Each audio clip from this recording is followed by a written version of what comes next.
Olá a todos. Estamos gravando num local um pouco diferente, improvável, mas possível. Então, vamos dar início com uma oração. Vou pedir para minha amada esposa fazer as orações. Oremos. Querido Deus, maravilhoso Pai, queremos te agradecer por esse dia. Também queremos nos entregar em tuas mãos, também esses momentos de estudo da tua palavra, suplicando o teu Espírito Santo para que venha abrir a nossa mente, nos dar entendimento e sabedoria dos altos céus, e também o teu Espírito Santo para colocarmos em prática. Em nome de Jesus. Amém. Amém. Vamos lá. Salmo 94, verso 9, isso, né? Agora Sim. vamos dar continuidade. Aquele que fez o ouvido não ouvirás? E o que formou os olhos não verá? Isso aí, então olha que interessante. Deus, ele formou os nossos olhos, tanto os olhos que a gente tem estudado, né, físicos e espirituais.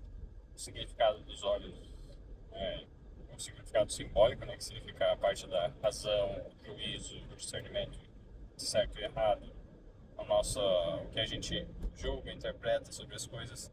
Então Deus, ele se formou e ele vê as coisas de fato. Ele é quem vê melhor do que nós mesmos. Ele vê o coração, ele vê os pensamentos, os motivos, coisas que nós não vemos claramente. Mal e mal vemos os motivos em nós, em nosso coração, mas Deus, ele vê em todos. Então é isso que o verso ele está dizendo. Então, na semana passada nós fizemos um aprofundamento sobre umas coisas que não tinham sido faladas no primeiro estudo, naqueles primeiros dias, por isso nós repetimos. E aí podemos abordar um outro ponto de vista, que Deus me deu assim, a clareza sobre aquilo. E aí depois, agora nós estamos continuando nessa sessão, né, de versos sobre os olhos. Próximo verso, então. Salmo 101, do 3 ao 7, diz assim: Não porei coisa mal diante dos meus olhos. Odeio as obras daqueles que desviam-se. Não se me pegará a mim. Um coração perverso se apartará de mim. Não conhecerei o homem mau. Aquele que murmura do seu próximo às escondidas, eu o destruirei. Aquele que tem olhar altivo e coração soberbo, não suportarei. Os meus olhos estarão sobre os fiéis da terra, para que se assente comigo. O que anda num caminho reto, esse me servirá. O que usa de engano não ficará dentro da minha casa, e o que fala mentiras não estará firme perante os meus olhos. Muito obrigado. Então ele começa falando sobre os olhos, depois ele termina falando sobre os olhos, algo muito interessante. Primeiro, que nós não devemos, assim como o salmista ele disse que não faria, é um conselho para nós não devemos colocar coisa má diante dos nossos olhos. Então não devemos olhar, colocar imagens, filmes, qualquer coisa que tenha coisa, mas pararmos para ver, quase todos os filmes eles têm algo mal. Então assim, a maioria dos filmes hoje, séries, novelas, seriados, seja o que for, produzidos, desenhos, já estão excluídos só por esse princípio, já não devemos vê-los só por esse princípio. E os poucos que restam, ainda mesmo assim não são a melhor coisa para o nosso cérebro, para a nossa espiritualidade. E é assim como o álcool, apresentam elementos de engano, porque estão fazendo apenas uma encenação, algo que não é verdadeiro. E aí que o melhor é evitar, assim como o álcool, a nossa única segurança está em evitá-lo totalmente. Assim também com relação a filmes, séries. E mesmo que nós tenhamos um domínio próprio, digamos, de eu só uso um pouquinho, não faço muito, está dentro do limite saudável. Se nós analisarmos a segunda, a terceira, a quarta geração, depois que esse hábito fica ali, mas de uma forma moderada, ele se intensifica a cada geração que passa. Isso nós observamos em diversas famílias, em diversos contextos, e a ruína, tanto no álcool como nessa questão dos entretenimentos, dos filmes, seriados, novelas, desenhos, produções midiáticas. E não não é seguro. Mesmo o que é bom, poder pensar, não, mas isso é bom. Abre porta para um hábito, para um estilo de entretenimento que vai aumentar o desejo por outras coisas, coisas piores. Então, não recomendo qualquer pessoa. Então, mas só analisando ali, primeiro começa falando não porém coisa má diante dos meus olhos. Por que que coloquei a sequência de versos? Porque ele vai dizendo o que que é má. As obras de pessoas más, sim, mas o coração soberbo, altivo, a fofoca, ficar reclamando, murmurando, falando mal dos outros. Isso também é não colocar coisa má diante dos nossos olhos. Porque se alguém fica falando mal de outra pessoa e eu fico ouvindo e fico... Isso é algo perigoso. Porque tende a fazer com que olhemos para aquela pessoa daí de uma forma diferente e muitas vezes a pessoa está na luta, né? Para deixar um mau hábito e tem as suas fraquezas e falhou e resvalou. Então, por isso, o ideal é que a gente tenha compaixão, tenha misericórdia e sempre, sim, uma pessoa tem os defeitos, mas outra pessoa tem outros defeitos e muitas vezes numa situação a gente não escutou as duas partes. Nós não podemos emitir um juízo porque se ouvirmos só um lado, né? Então, por isso, quando tem algo a ser conversado, o ideal é trazer todos juntos para conversar sobre aquilo. Ouvir um lado, ouvir o outro lado, e aí dar algum conselho, aí emitir alguma ideia sobre aquilo. Então, esse é um princípio, e aí depois ele vai terminar falando, né, que não, aquelas pessoas que cometem a mentira não permanecerão perante os olhos de Deus, ou seja, Deus não suportará. Não é algo que ele vai ficar contemplando. E Deus, os olhos do Senhor estão sobre toda a terra. Isso é algo interessante nós percebemos que por meio dessa linha de raciocínio bíblico, Deus não vai manter pessoas queimando no inferno eternamente, porque os olhos de Deus estão em todo local. E se Deus tivesse pessoas altivas, blasfemas, mentirosas no inferno queimando eternamente, os olhos do Senhor estão sobre toda a terra e sobre todo o local, e contemplando bons e maus. Deus estaria contemplando eles pela eternidade, e ali está dizendo que não vai permanecer diante dos olhos. Então, o Salmo 37 também fala que em fumaça se desfarão. Então, a linguagem mais forte e severa que a Bíblia algumas vezes usa para se referir ao fogo eterno, fogo inextinguível, que não pode ser apagado, fogo terrível, ele usa esses termos porque de fato é um fogo que não se apaga. Isaías capítulo 30 vai falar daqueles que habitam junto com as labaredas eternas, ou seja, com o fogo eterno. Quem que vai habitar junto com o fogo eterno e não vai se queimar? Aqueles que foram lavados, purificados, que tem ouro neles e não palha.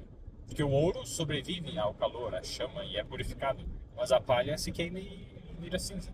Então essa é a linguagem, e muitas vezes a linguagem mais forte e severa, explicando quão terrível é o castigo e de consequências eternas, que naquela mentalidade tinha, na mentalidade hebraica da época, não tinha esse entendimento.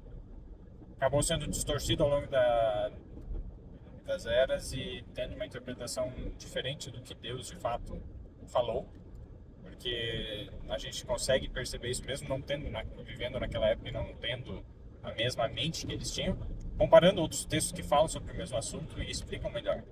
E se fosse algo queimando eternamente, a Bíblia diria, vai ficar queimando eternamente e vai ficar sofrendo eternamente. Não. Não tem descanso enquanto está sofrendo até que o sofrimento acaba, porque acabou a vida. Eles não são eternos. Nenhum ser criado é eterno por si mesmo. E quando se separa de Deus, aí menos ainda. Vai receber o castigo e daí Deus permite que em fumaça se desfaça. A fumaça é eterna. Sobe para sempre. Ou seja, está lá a fumaça, um testemunho do que aconteceu. A fumaça nunca mais vai deixar de existir. Aquela fumaça vai estar sempre presente. É uma forma simbólica de dizer que a testemunho, as consequências do pecado vão estar para sempre sendo vistas por todos. Olha, isso que acontece, terá o registro histórico, né, do pecado. E assim nós percebemos a justiça de Deus e o seu amor mesmo na destruição do pecado e pecadores. E lá Malaquias também fala sobre isso, Malaquias capítulo 4, versos 1, 2 e 3. Vai explicar isso claramente. Então, Vamos lá, meu bem. O próximo verso, Salmo 116. Né? Salmo 119, verso Ah, 18. 116, aliás. Salmo 116, verso 15. E vai ter um. Ó, Salmo 116, verso 15.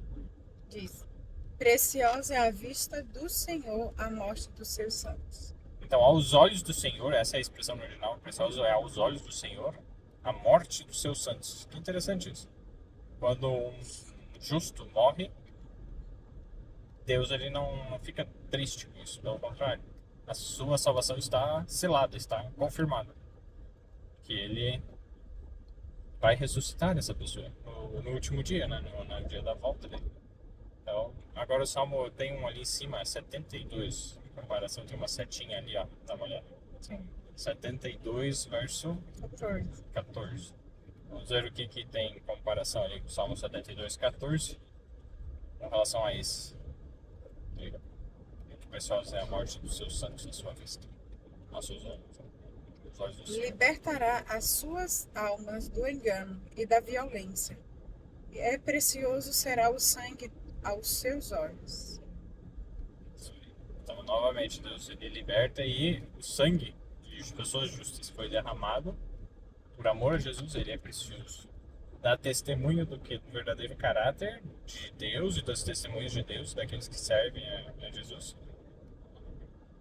E também do inimigo, o caráter inimigo, que é de destruir aqueles que seguem Satanás e tem o caráter dele neles. Então, é isso aí. Agora, sem Salmo 119, vamos ver o que sai. Verso 18. Abre os meus olhos para que veja as maravilhas da tua lei. Então veja só, Deus, para que Deus abra os nossos olhos, não somente os físicos, né, mas os espirituais, para que vejamos as maravilhas da lei de Deus. Em vez de considerá-la como algo inútil, algo ruim, vamos ver a real importância da lei de Deus. E também o sacrifício de Jesus, que é somente por Jesus que nós somos habilitados a poder obedecer essa lei. E é isso que ele diz. Sem mim nada podeis fazer. Porque sem ele a gente não consegue obedecer a lei de Deus, não consegue fazer o bem. E a lei de Deus, ela mostra o que é bom, o que é fazer o bem. Tanto para com Deus como para com o próximo. É isso que a lei de Deus diz. E o verso 37 do mesmo capítulo diz: Desvia os meus olhos de contemplar a vaidade e vivifica-me no teu caminho. Então devemos pedir que Deus nos ajude a não ficar olhando aquilo que é passageiro, vaidade, que é inútil ou que tem seu valor só nessas coisas, nas coisas aqui da terra, que vai ser destruído quando Jesus voltar. Que olhemos para as coisas que não serão destruídas, para a verdade de Deus, para a sua palavra, para a salvação, tanto para nós como pessoas. Então, buscar salvar pessoas, investir tempo, recursos, dinheiro, né, e própria capacidades, habilidades que Deus nos deu, o conhecimento que Ele nos deu, para ganhar pessoas para o reino de Deus, para fazê-las conhecer mais do amor de Deus. Isso é um trabalho que permanece. Então, que nossos olhos deixem de ficar contemplando só posses, riquezas, ganhos, isso, aquilo, mas que contemplemos o invisível. O verso 23. Os meus olhos desfaleceram pela tua salvação e pelas promessas da tua justiça. Muito obrigado. Olha só. Os olhos desfaleceram pela salvação de Deus. Ou seja, estavam ali necessitando, clamando. E acabamos de ver uma galinha com seus pintinhos ali. Que bonito. E então estar ali desfalecendo e clamando, esperando, ansiando. E nesse literalmente olhar desesperado de alguém que a única solução, a única opção é a graça de Deus e a salvação de Deus. Então, que façamos isso. Pode continuar. 36 diz: Rios de águas correntes dos meus olhos, porque não guardaram a tua lei. Isso aí. Rios de água correram. Correm. Então, olha só, rios de água correm dos olhos. Os olhos também indicam, as lágrimas que saem indicam tristeza. E tristeza pelo quê? Porque as pessoas do mundo, a maioria, não guarda a lei de Deus. Então, em vez de ter ódio, querer a destruição deles, ter tristeza, porque não guardam a lei de Deus. E é isso que Jesus fez. Quando Jesus esteve na terra, os momentos que ele chorou, o que mais motivou ele a chorar não foi simplesmente, Lázaro morreu, que triste. Ele estava para ressuscitar lá. Quando ele chorou ali era por ver a impiedade, a iniquidade e a dura serviço, aquela teimosia das pessoas em reconhecer o seu pecado, pedir perdão e passarem a buscar a Deus de verdade, a buscar obedecer a lei de Deus. Não, mas eles quebravam a lei de Deus, os fariseus. Quando Jesus chorou sobre Jerusalém, né? Jerusalém que mata os profetas e apedreja aqueles que te são enviados. Quantas vezes não quis eu te ajuntar como uma galinha junto aos seus pintinhos, que nem a gente viu antes ali, bem bonitinhos antes. Então Jesus querendo salvar os seus filhos e eles rejeitando e fugindo e indo cada um para ir blasfemando e falando contra e perseguindo e querendo matar. Como os pintinhos não quererem a proteção da mãe e se rebelarem contra ela e forem matar a própria mãe. Tudo bem, se eles fizerem isso, é bem provável que eles vão morrer, no caso é fato, né? Com Deus é assim que acontece, que eles se rebelaram contra Jesus e fizeram de tudo para matá-lo, eles mesmos vão morrer. Vão pagar, né? Infelizmente, a realidade. Então Jesus estava mais triste. As maiores demonstrações de tristeza e choro que Jesus teve foi por isso, por ver as pessoas não guardando a lei de Deus, sem amor, sem piedade, sem misericórdia, porque a lei de Deus é uma lei é a lei do amor, a lei da liberdade. Deus é misericordioso, é piedoso, é justo, sim, tudo isso, e a sua lei demonstra quem ele é, o seu caráter. Diversas vezes podemos ver esse paralelo na Bíblia. Deus é amor, Deus é luz, Deus é a verdade, e a lei de Deus é chamada de luz, lâmpada para os pés, essa palavra, e luz para o caminho. E o que mais? A palavra de Deus, né? A lei, os seus mandamentos são a verdade, a sua lei é a verdade. Salmo 119 vai dizer, não me engano, Salmo 119, verso 142, 151 e 160. Esses três versos dizem que a lei de Deus é a verdade, outras coisas assim. E assim, então, nós vemos que a lei de Deus, ela é a verdade. Deus é a verdade. Jesus disse que ele é a verdade. Então, a sua lei, ela, na verdade, demonstra o seu caráter, quem Deus é. E é por isso que nós vemos isso na palavra de Deus. Então, vamos lá, mais um verso. 148 do Salmo 119. Os meus olhos anteciparam as vigílias da noite para meditar na tua palavra.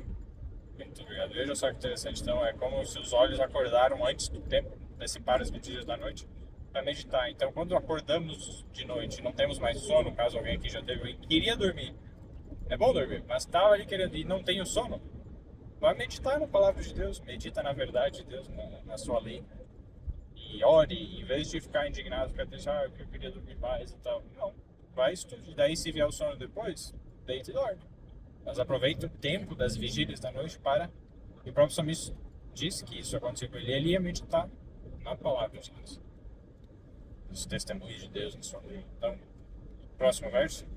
Salmo 123, verso do 1 ao 3, diz assim: A ti levanto os meus olhos, tu que habita nos céus.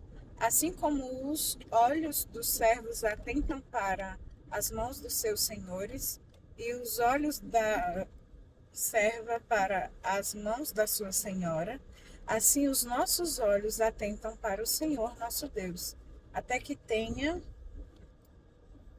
piedade de nós. Tem piedade de nós, ó Senhor, tem piedade de nós, pois estamos assar fartos de desprezo. Assaz fartos seria muito fartos, demais, demasia. Então, quando esses versos aqui estão dizendo, né, que o servo, assim como os servos olham, né, contemplam as mãos do seu Senhor, assim nós também devemos contemplar. Contemplar qualquer coisa que Deus nos disser, nos indicar, nos sinalizar com suas mãos, estar olhando atentos para fazermos. Então, o que Deus disser, faça, pare, venha, vá, faça isso, faça aquilo. Devemos estar atentos às ordens de Deus, aos seus comandos. E é exatamente isso que o verso está dizendo, né? E Deus, ele quer o melhor para nós, ele vai nos livrar das pessoas enganosas e mentiras. Confiar em Deus, assim como um servo que tem um senhor que é bom, né? E ele vai fazer aquilo ali de coração e estar sempre atento às ordens, né? Então é isso, vamos então orar, pedir para a minha amada fazer a oração para encerrarmos o estudo de hoje. Estamos aqui quase chegando no nosso destino. Oramos. Querido Deus, maravilhoso Pai Celestial, queremos te agradecer por esses versos bíblicos. Queremos te pedir, Santo Deus, que o Senhor coloque as maravilhas da tua lei em nossa mente, em nosso coração. Que possamos, ó Deus, colocarmos em prática e sermos felizes e tornar a vida das pessoas ao nosso redor também feliz. E contemplando a Ti, Senhor, possamos refletir o Teu caráter através da Tua lei e do Teu amor. Queremos Te pedir, Santo Deus, que o Senhor abençoe a cada pessoa que está vendo, os que verão também o vídeo e que Tuas bênçãos venham estar sobre nós, em nome de Jesus. Amém. Amém. Que o Espírito Santo esteja guiando cada um. Um abraço a todos.